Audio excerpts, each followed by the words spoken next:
रत्नागिरी शहराचे विस्तारीकरण होत आहे, त्यामुळे शहरात वाहनांच्या संख्येत वाढ होत आहे। रत्नागिरीच्या रस्त्यावर 1000 ते 1500 वाहने धावत असतात। शहरात वाहनांची संख्या झपाट्याने वाढलेली दिसत आहे आणि त्यामुळे भविष्यात वाहतुकीची समस्या बिकट होणार आहे। आमचे प्रतिनिधी किशोर मोरे यांनी शहरातील वाहतुकीच्या समस्येवर टाकलेला हा प्रकाशझोत। रत्नागिरी शहर हे जिल्ह्याचे ठिकाण, पण आता रत्नागिरी शहराचं विस्तारीकरण आता मोठ्या प्रमाणात व्हायला लागलंय। मग आजूबाजूचा उपनगरातला भाग म्हणजे असेल शिरगाव असेल, नाचणं असेल, आंबेशेत असेल, इकडे कुठेतरी जेके पायल असेल किंवा खिडशी असेल, ह्या ठिकाणी शहराचं विस्तारीकरण होत चाललं आणि त्या प्रमाणात सुद्धा रत्नागिरी शहराची वाहतूक समस्या सुद्धा दिवसेंदिवस आता तीव्र बनत चालले, त्या बिकट होत चालले।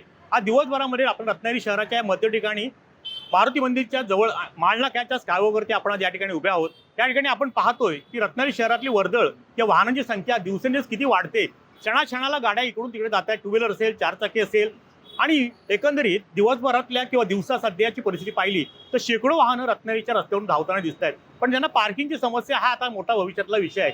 नगरपालिकेने पार्किंगचे आरक्षण आहे त्या ठिकाणी ज्या वाहनधारकांची व्यवस्था पार्किंगसाठी करावी याची सर्वसामान्य लोकांची मागणी आहे। आज आरटीओच्या कारणात आपण विचार केला तर दिवसाला 30 ते 40 टू व्हीलर आणि 6 ते 7 फोर व्हीलर गाड्यांचं रजिस्ट्रेशन होते। प्रत्येकाच्या कुटुंबामध्ये प्रत्येक दर व्यक्तीमागे एक गाडी असं जवळपास आता हे समीकरण बनलेलं आहे। त्यामुळे येत्या काळामध्ये रत्नागिरीतले हे रस्ते हे महत्त्वाचा मार्ग म्हणजे मारुती मंदिर माळनाका ते अगदी एसटी स्टँडपर्यंत हा आणि त्याच्या दुतर्फा दुसरा असा हा मुख्य रस्ता। या रस्त्यावरून दुचाकींची वाहनांची धावणारी धावपळ किंवा चारचाकी वाहनांची धावपळ ही एकंदरीत पाहिली तर कुठेतरी आता वाहतुकीचा प्रश्न हा समस्या येत्या काळामध्ये रत्नागिरीकरण नक्कीच बेसवणार आहे। त्याच्यासोबतच होणारं त्यातून प्रदूषण हा सुद्धा समस्या काही दिवसांनी या रत्नागिरी शहराला किंवा परिसराला जाणवणार आहे। त्यामुळे आता आपण पाहतोय की रोजच्या जवळजवळ किमान रस्त्यावरती रत्नागिरी शहराच्या 1000-1500 गाड्या तरी सुमारे धावतायत, ये जा करत असतात। मग परजिल्ह्यातल्या सुद्धा असतील किंवा स्थानिकांच्या असतील किंवा आजूबाजूच्या रहिवाशांच्या असतील, नोकरीमध्ये येणाऱ्या कर्मचाऱ्यांच्या असतील। पण ही समस्या वाहतुकीची दिवसेंदिवस बिकट होत चालली असल्या कारणाने पार्किंगचा प्रश्न सुद्धा भविष्यामध्ये आता मोठ्या प्रमाणात येणार आहे। अपार्टमेंट बांधल्या जातात, सदनिका घेतल्या जातात, पण त्याच्या खाली पार्किंगची व्यवस्था ही सुद्धा तितकीच महत्त्वाची असते।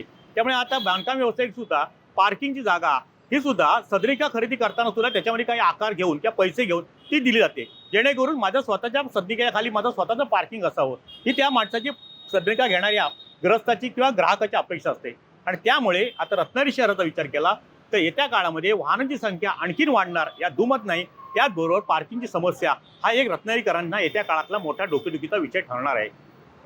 टाइम्स डिजिटल करता किशोर मोरे, रत्नागिरी। टाइम्स डिजिटलला लाईक करा, शेअर करा, सबस्क्राईब करा आणि बेल आयकॉन दाबायला विसरू नका। Times digital.